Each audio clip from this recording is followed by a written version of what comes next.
Welcome to the Autism in Black podcast, where we focus on all things autism and the Black parent experience.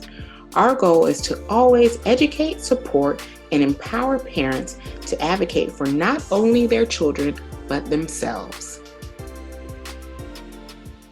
Hello, and welcome to the Autism in Black podcast. I'm Maria Davis-Pierre, a licensed mental health counselor in the state of Florida and America's #1 autism advocate for Black parents.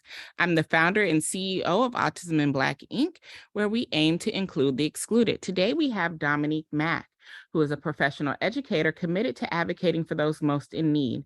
As a skilled assistant principal, she has made it her professional mission to ensure that the most vulnerable learners receive an education that supports their individual learning style and helps them to reach their highest academic potential. Dominique was also a speaker at our 3rd annual Autism in Black conference. Listen in as we discuss what her workshop was on at the 3rd annual Autism in Black conference, and also what she thinks about parents supporting their children in the academic setting. Enjoy today's episode. Hi, and welcome to another episode of the Autism in Black podcast. I am very excited about today's guest. Today we have Dominique Mack, who has been a speaker at the Autism in Black conference the last 2 years, and now she's appearing on the podcast, and we are going to really talk some things through today. As I've said, Dominique is an assistant principal, but she's also a parent. So she has a unique perspective, and we are really going to hear her thoughts today. So thank you for being here, Dominique. Thank you so much for having me today, Maria. I'm so excited to be here talking to the community once again. Yay. So I have read your amazing bio to the people, but tell us something that we don't know from that bio, who you are and about what you do.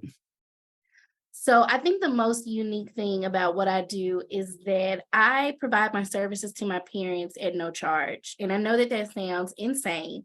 But when my son was 5 years old, he was on a campus where they tried to put him in a behavior unit. And the reality was that he was not receiving his services. And this was if he was 5, this was the 6th school that my son had been in. We were very much a rotating family with respects to going into schools. And so my parents had attended meetings with me up until this year when my mom finally found an advocate. And this woman worked at a church, and she helped me and only asked for donations to her church. And I really valued that because I was in need both emotionally and then educationally, because I would get very emotional in the meetings. And she really helped me to understand that this is a business. Like, yes, I'm talking about my child, but this is a contractual obligation that I am entering in. And so I must act that way in this space. And so just to kind of pay homage to her and continue the legacy of that work, I do not charge for my services. And I think that's important because in the Black and Brown community, we are riddled with not having access to resources. And so I want to be that resource. I definitely want to be that resource. I love that. I think that there definitely, is a need for, our community to have access to the resources. And the fact that you provide amazing resources at no cost is just even more benefit. So thank you for doing that. Yes, thank you. So let's get into what you talked with us about, just a little snippet of what you talked about with us at the conference, because if you want the full session, you guys are going to have to purchase the replays. Absolutely. But you spoke about really holding schools accountable to be culturally responsive. Can you tell us how we do that? Because I know parents want to know.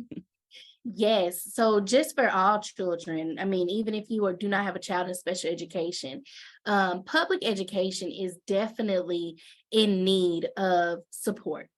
And so what I tell my parents all the time is that you have to be involved. You have to be involved in your child's education because, I kid you not, Some of these classrooms are really being filled with a living, breathing body.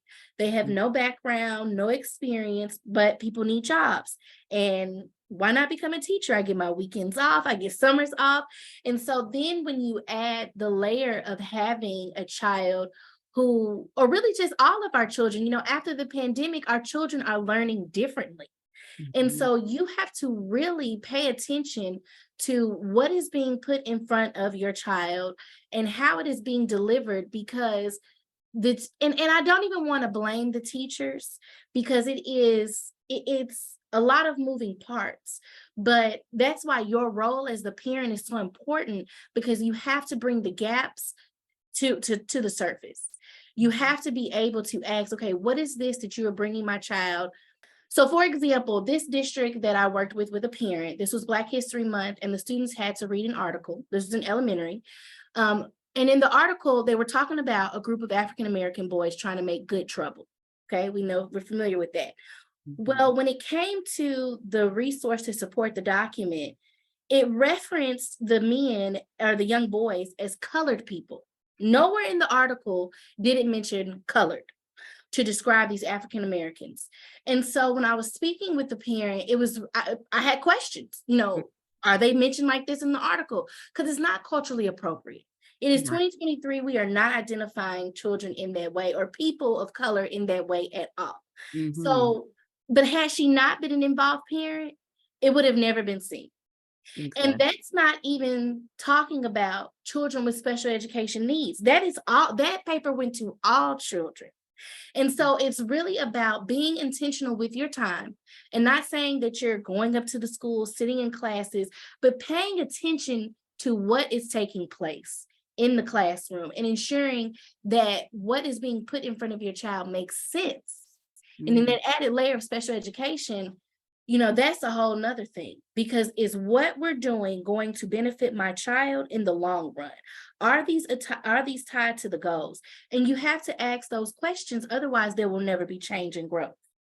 Yes. And the one thing that I see that lacks culturally, just lacks being culturally responsive when it comes to special education is the way they identify Black boys in the IEP, Mhm.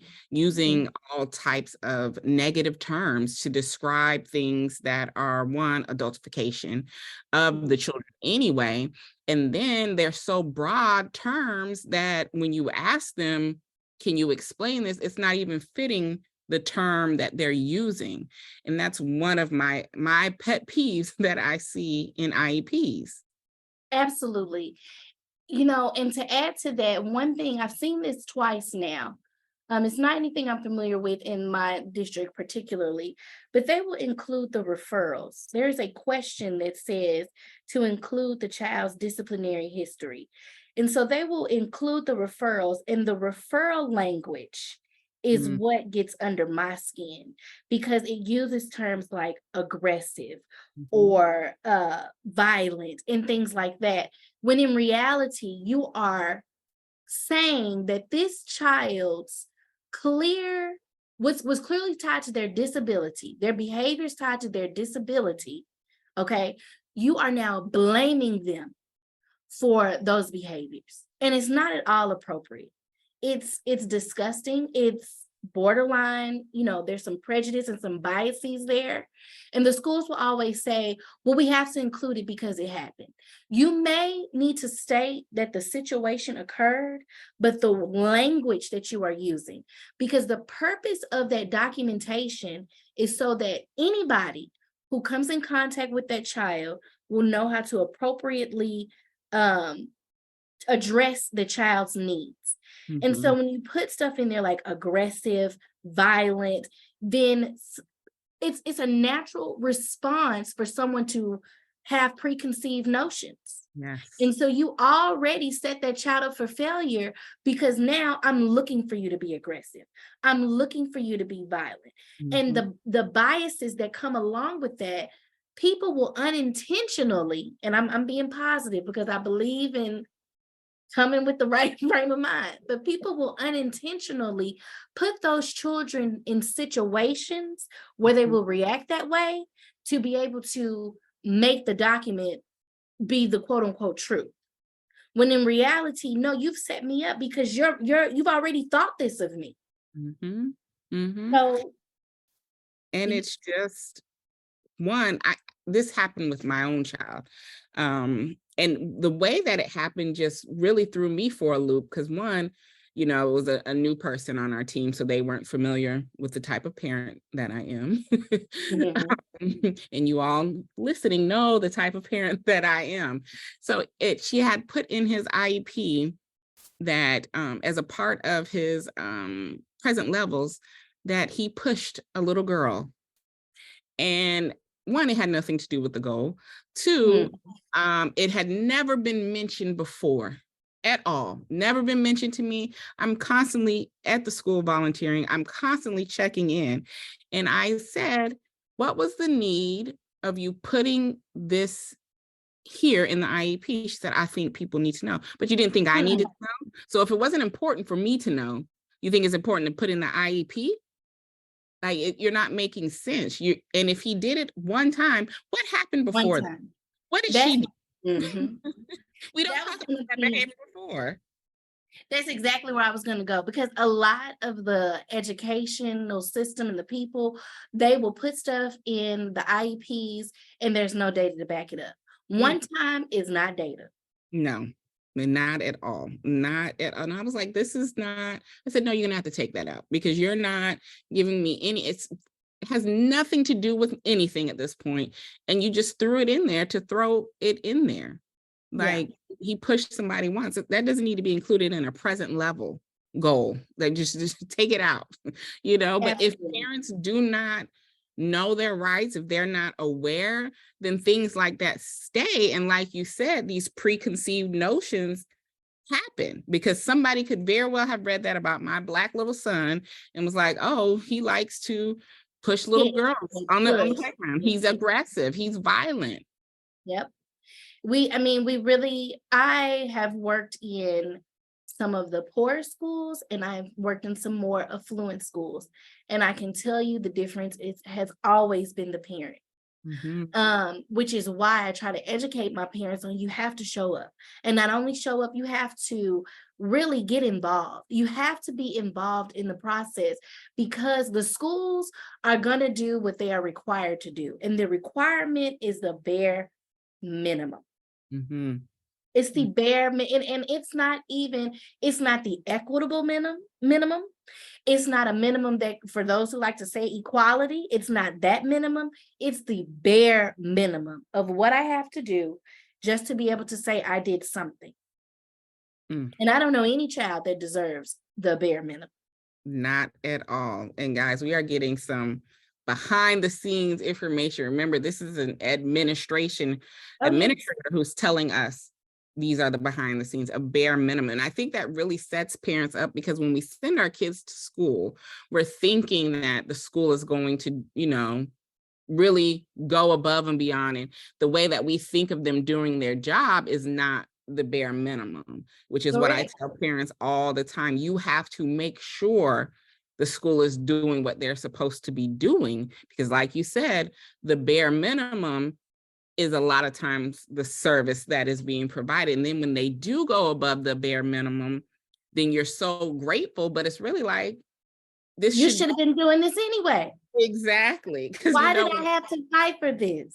exactly. My child had a great kindergarten teacher. And she was like, I really want to make sure his IEP is set up for first grade because not every teacher is going to have patience like me or do these things like me.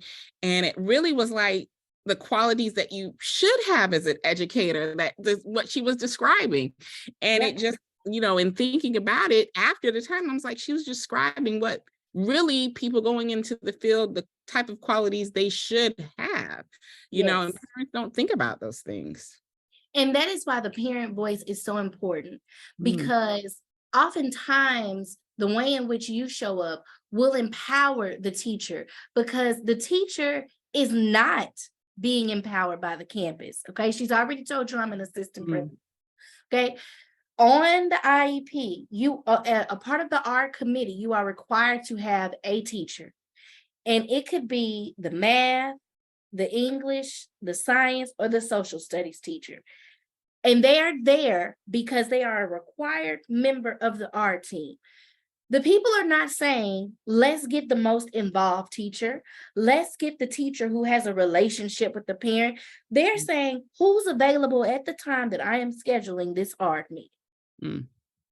So the teacher is not even involved in the process enough to feel empowered to speak up for the student in that way.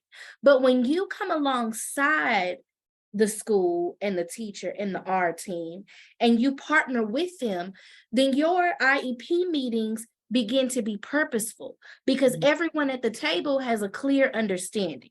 Mm-hmm. And so that's why I really pride myself in saying we're going from conflict to conversation. Because it might even get a little uncomfortable, but it's about the conversations that we are having about children. If we truly believe that this child can excel, then what are we saying in the IEP meeting that we are going to do as a team to ensure that they have everything they need to reach their level of success? Mm-hmm. And I do, because I understand from a lot of educators' viewpoints that they're not supported by their school, that they're overworked, underpaid, and just plain out tired. And a lot are being placed in positions to provide services that they are not trained or qualified for. So I understand wholeheartedly that side. However, at the end of the day, it's not my child's fault nor their responsibility to ensure make up for those deficits. exactly. Absolutely. And that is what, it's between a rock and a hard place. How do you suggest parents really go about making sure that their team is what is necessary, that there is a conversation over conflict? So one thing that I try to, number one, I don't talk during our meetings. I let the parent know beforehand, I'm here to support you. And I will only speak up if I feel that there is something being missed or something going unsaid, because we've already talked. So I am there to support you in a social emotional way, to know that you're not by yourself. We've already made our plan of action. We've communicated with the school. So that's one thing. So, and then I also, so when we're in the meetings, I get an opportunity to really be a fly on the wall. I pay close attention to body language because I'm in this meeting, yes, as an advocate, but my lens and my scope is a parent and an educator. So when the teacher begins to, I mean, you can tell when someone is uncomfortable. I will ask specifically, what does this look like in the classroom? What does this look like in action? Because if Miss Mack is not supported to be able to do this, then we need to reevaluate what it is that we're asking. It's no point in setting these highly ambitious goals and making these highly ambitious requests when everybody at the table already knows it's not going to be done. Everybody fails in that way. And all you do is have a pretty piece of paper. It's not about that. We want to be intentional with what we're saying about children and what we're saying that they're going to need to be successful. And that is the piece of accountability. I had a case at the beginning of this year. The teacher was not comfortable with doing potty training, but it wasn't a choice to not provide the service because that was a realistic request. So during the art meeting, we had to talk about it. She needs to be trained. Get somebody in the classroom to train her for what it looks like so that these children can reach this goal. Wow. And they agreed. They knew it was a department. We had already done our research, but they knew it was a department that they could contact to be able to get someone in there to be able to train the teacher on what to do. It should never be a no. It should always be, okay, this is what I want to do. This is what I want to see happen.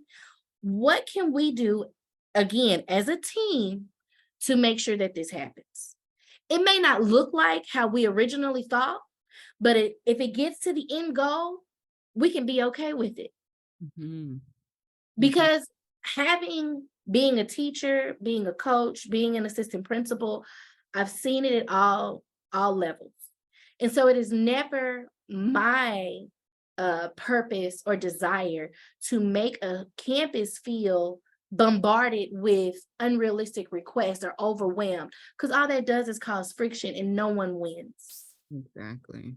I've been Exactly. in that seat. I've been the teacher with the 10 red folders in one class, and I want for it to make sense. And I've seen how that causes an extreme deficit for the child. Mm-hmm. So we have to work together. And I tell my parents all the time that it's never a no. It's never a no at the IEP table. It should always be a conversation. We can't do that, but maybe we can do this. I like that. And I know that you talk about shameless parenting Oh, and parents being advocates. Can you elaborate on more of that for us? yes. So you hit home for me on that one. Um, I have been a parent who carried shame. Mm, And now that I have freed myself from my shame, I yes. now see other parents who carry that burden. Mm, And it makes me, it doesn't necessarily make me sad, but it motivates me to say I have to keep going, mm-hmm. because the story that me and my son have. So again, lack of resources and lack of education, I feel, is why our children fail. Yes. My son, a couple of years ago, 2 years to September, it'll be 2 years. Um, he had a manic reaction to his medicine and he tried to take his life. Mm, I took him to the emergency room. I was very frustrated because I had told the doctor multiple times that I wasn't happy on the medicine, because he had become more he was becoming aggressive. He was becoming a child that I had never seen before. mm-hmm. And the doctor was not helpful at all. And so I just stopped giving him the medicine, Maria. Mm-hmm. And you can't just stop giving them the medicine, you gotta wean them off. And the Yeah. doctor never told me that. So what I was seeing was a reaction of that. And so I had to quit my job. I had to really just reevaluate. And I say that because from that day, I believe that me and my son were reborn, Mm, because things just clicked. And that's when I started parenting in bliss. And it dawned on me, I had been so just really unhappy in my circumstances, mm-hmm. because I was always seeking this idea of better. Oh, he's going to get older. He's going to mature. It's going to get better. Oh, we're going to go to a new school. I'm going to have more support. It's going to get better.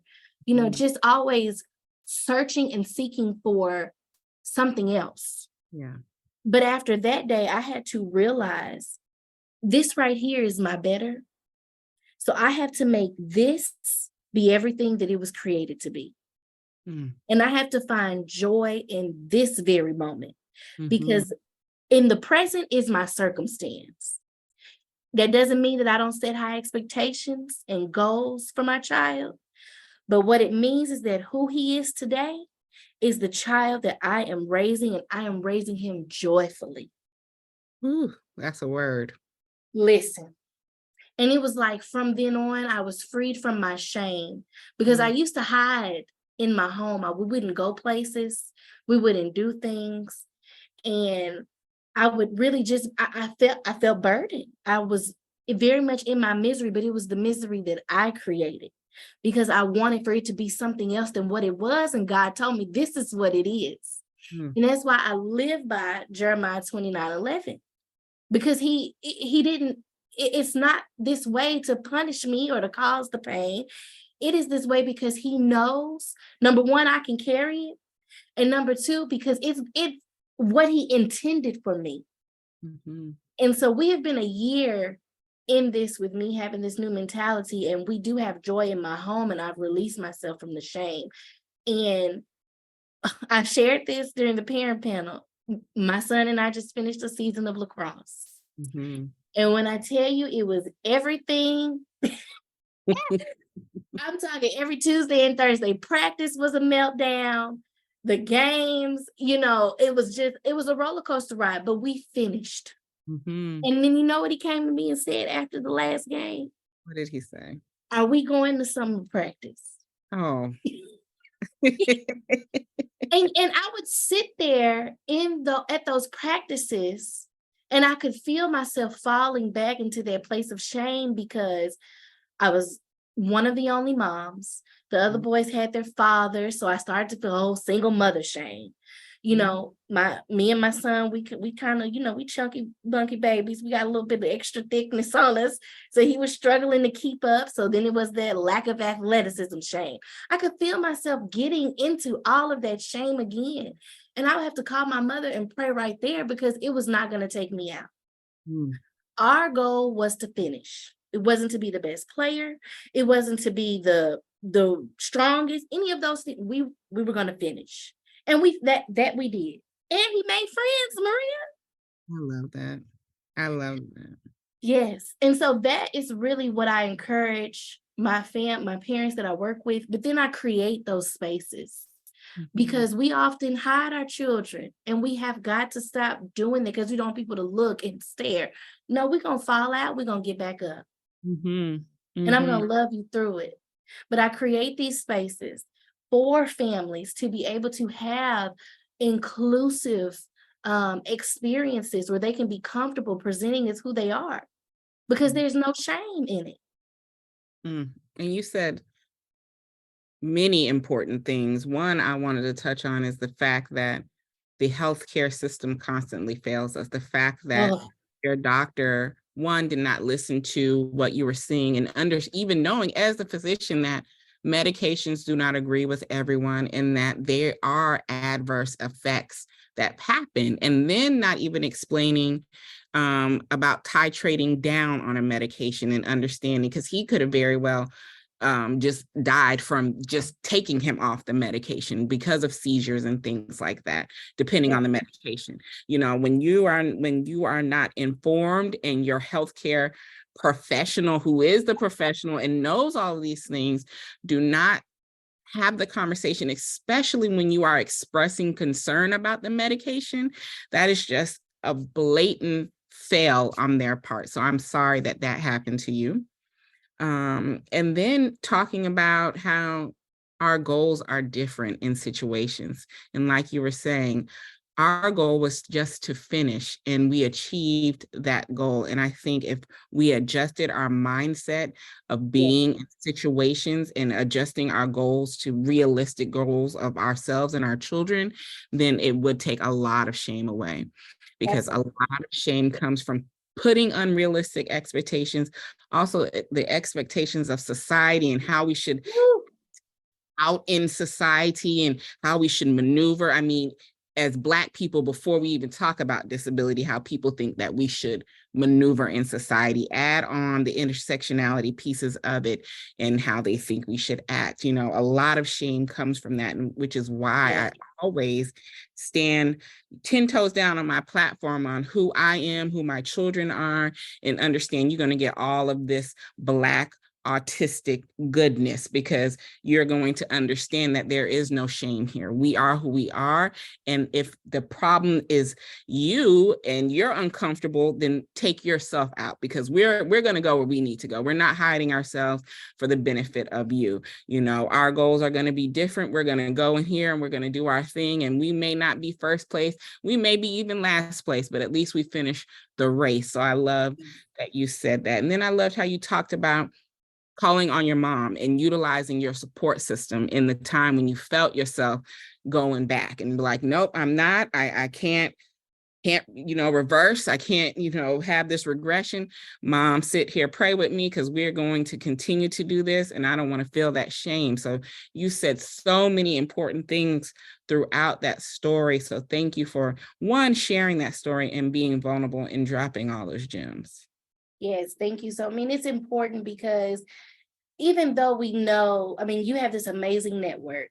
And so there are spaces that are created for us as Black families to be able to share.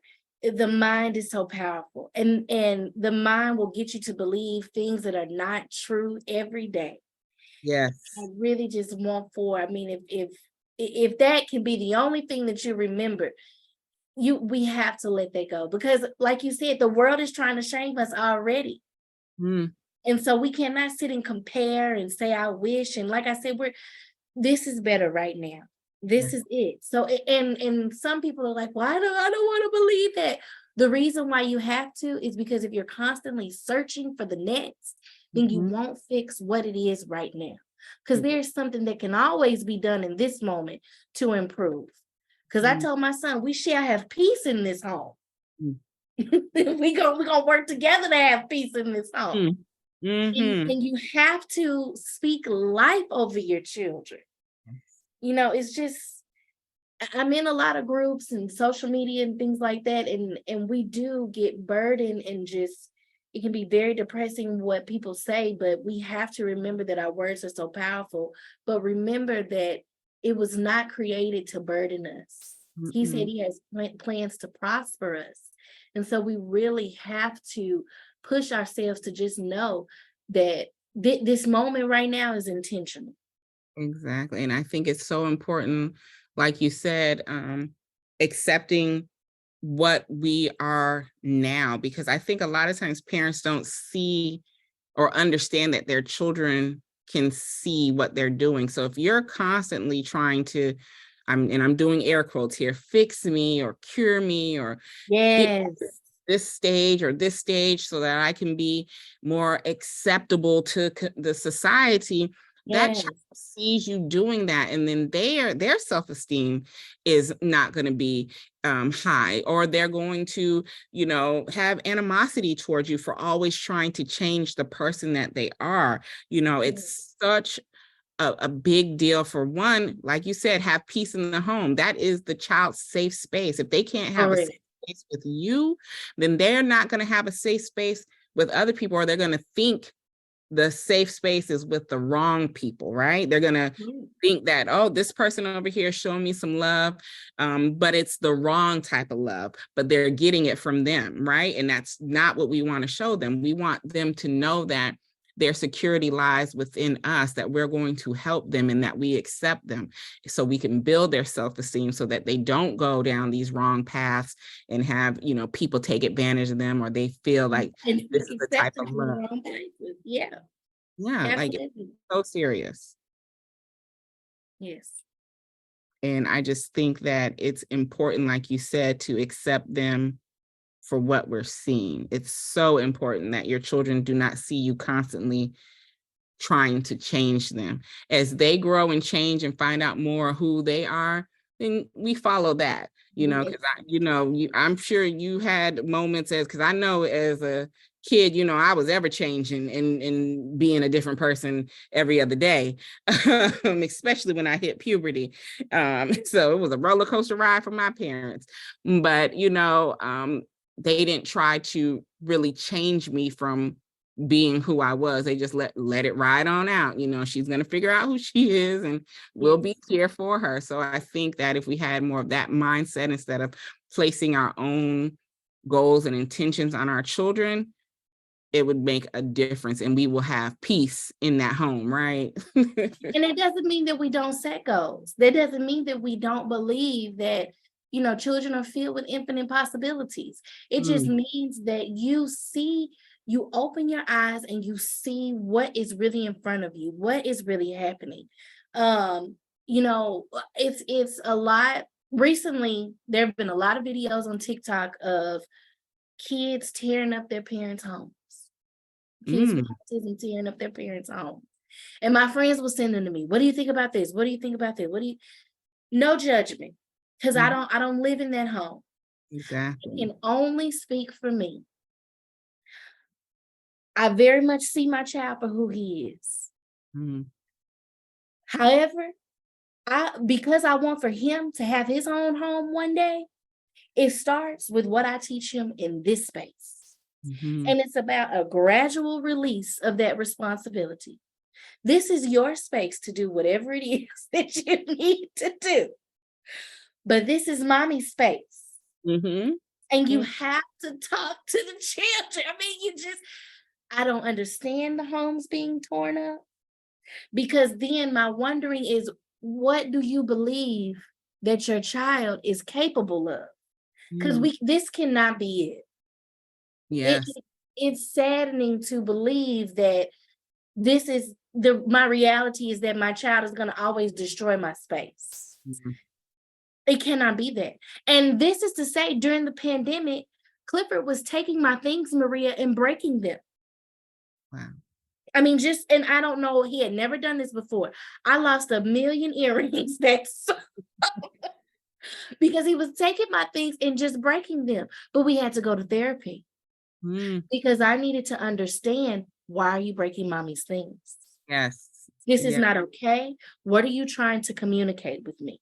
Oh, that's you hit the nail on the head right there. What are you trying to communicate? So first, I didn't even know that was a thing on TikTok that they It were is. showing. I'm gonna have to go and watch some of those. But I think one of the things that parents, one, either don't understand their child's needs, or like you said, they're not understanding that their child is trying to communicate something to them, or there's just no boundaries in the home.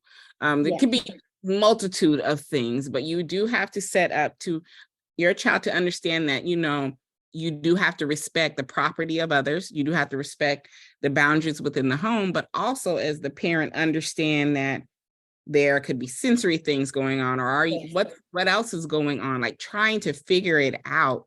And just from my point of view, not taping it and putting it on social media. But again, no judgment for those who do.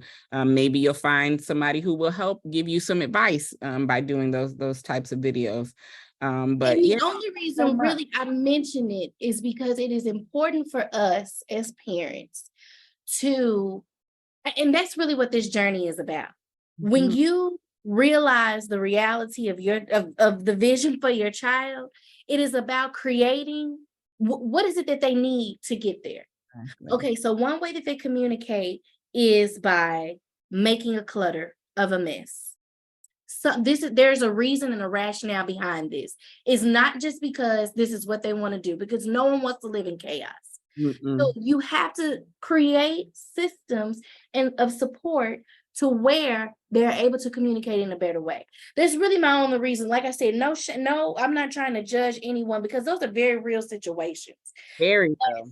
You Very. like my response, we're going to counseling. That is the support that I'm going to provide you, because this behavior cannot continue.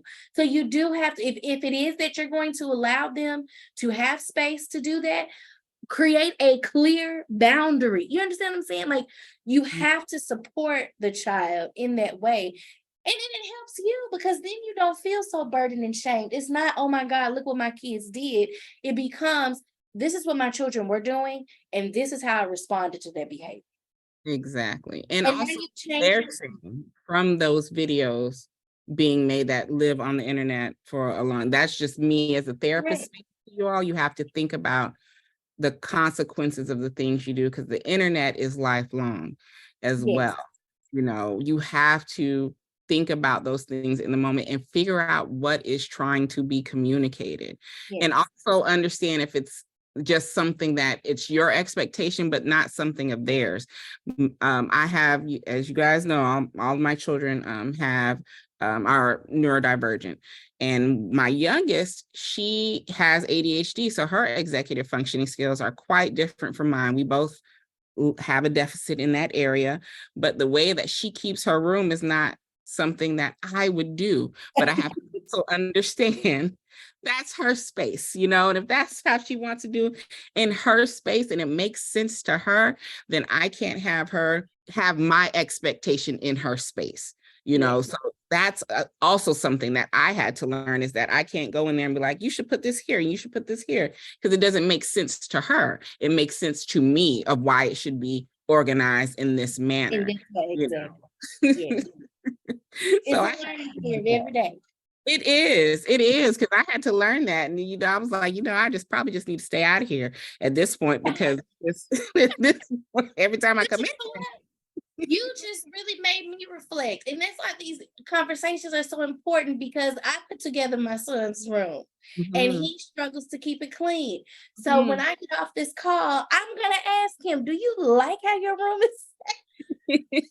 I had to, and she taught me that. She was like, this is my room. I was like, you're right. And he said that, get out, just get out. No, because why does it look like that? But you're right, because I put the room together. So I'm going to have that conversation. Thank you so much. But that comes back to the shame, because you didn't see that as oh, my child is so messy. Yeah. You understand what I'm saying? No, I was seeing it as that until I was seeing it as that, but she was like, this is my space. I was like, this you're my right. space. Exactly. She's safe and comfortable. Yes. And this is how she likes her things. And I'm like, you know what? You're right. And I can't make you be someone you're not. We'll have systems in place. And of course, we're not going to let her have just, chaos in there or food and absolutely something that's going to lead to rodents or anything, but how she has it organized and how she has her things, that's her space. And I'm just going to respect it and stay my boundary out of there. That's absolutely. the best. I love it. I have grown in this space. Thank you so much. I received it. Thank you. So before we wrap up, what is one thing that you want to leave with parents or administrators who may be listening to this episode? So the one thing, and I say it, and I'm going to say it to my last breath, to both parents and administrators, it goes back to accountability. I tell my team, and I've been so blessed. Every campus that I have worked on, I've had a very strong special education department. But I think it's because upon meeting them, I let them know I'm not going to jail for anybody and I'm not losing my license. So whatever it is that we need to do it. And I'm going to help you to get it done. I take it very seriously. I take it very, very seriously. So to the assistant principals, are you checking? Are you checking in with your parents? Are you checking in with your teams to know that they know their parents? Because it is about accountability. You are not just reading scripts in our meetings. That is not your role. Your role is to ensure that children are getting what they need to be successful in an academic setting. And parents, the same thing applies for you. Are you ensuring that your child is getting what they need? Don't let people sit and tell you what your child needs. You live with your child every single day. And whatever goals that you have for them, they matter. My son has consistently had an organization goal in his IEP, and we're going to keep having it until somebody gets it right. Including me. It is a continued conversation. And you have to make sure that it makes sense and be willing to help people when it doesn't. That is important. Be willing, and that again, for both the AP and the parent, be willing to help people when it doesn't make sense. Because it's not personal. We're working together. We're a team. And that is another key point. Do not take it personal and work as a team. And I love that you said that. Now, where can the people find you? Of course, you can purchase the replays of the conference. Purchase the replays of the conference. But where can they find you? Because I know that they are going to be running to you for all of your services and your Etsy store as well, which I just found out about, and I have to purchase some stuff. I have done a terrible job promoting myself. I'm going to do better, but I am on Instagram and Facebook at Parenting in Bliss. If you are in the Dallas area, we are doing programming for the summer, so please make sure you connect. Like I said, I am working to create inclusive spaces for our students so that they can learn and grow and make friends in environments that are created and designed for them. So please make sure you follow Facebook, Parenting in Bliss. And then on Twitter, because I get a little bit in the Twitter spaces, it's my first and last name, Dominique Mack _. And yes, so my Etsy is Parenting in Bliss as well. I created I think it's a 31-day morning and night routine because my son and I were struggling. I didn't like how we were starting our day, and I didn't like how we were ending our day. So it comes with things that your student can do in the morning. It comes with a morning question, and an evening, a closing question, an affirmation for the day. It just very much helps with the social, emotional, and just ensuring that your child starts with a good day and ends with a good night. So that is in my Etsy store for $10. I think I'm gonna try to make some more and change up the colors because right now it's only one color. So if y'all want to see some more colors, let me know and let me know what colors, and I will definitely make it. I love that. And thank you for being a repeat speaker at the Autism in Black Conference, and also blessing us with all these gems on this episode. So thank you. Thank you so much, Maria, for creating this space, and thank you for everything that you do. I am definitely excited about joining this network that you've created. So I think that's going to be amazing, amazing, amazing. Yes, and we just opened our membership. So if you're listening and want to join the Autism in Black community, the link is also in the show notes. And thank you all for listening to another episode of the Autism in Black podcast, and we'll catch you on the next episode. If you haven't done so, make sure to subscribe to our podcast so you can always be notified when a new episode drops. To get the resources shared on today's podcast and the show notes, make sure to go to autisminblack.org/podcast. And be sure to share your takeaways from the show on IG stories and Twitter using our official hashtag AIBpod so that we can find them and share them. And if you want to continue the conversation from today's episode, make sure to join our Autism in Black podcast Facebook community. And please make sure to answer the questions to gain entry. Thank you for listening and joining me this week. Have a good one.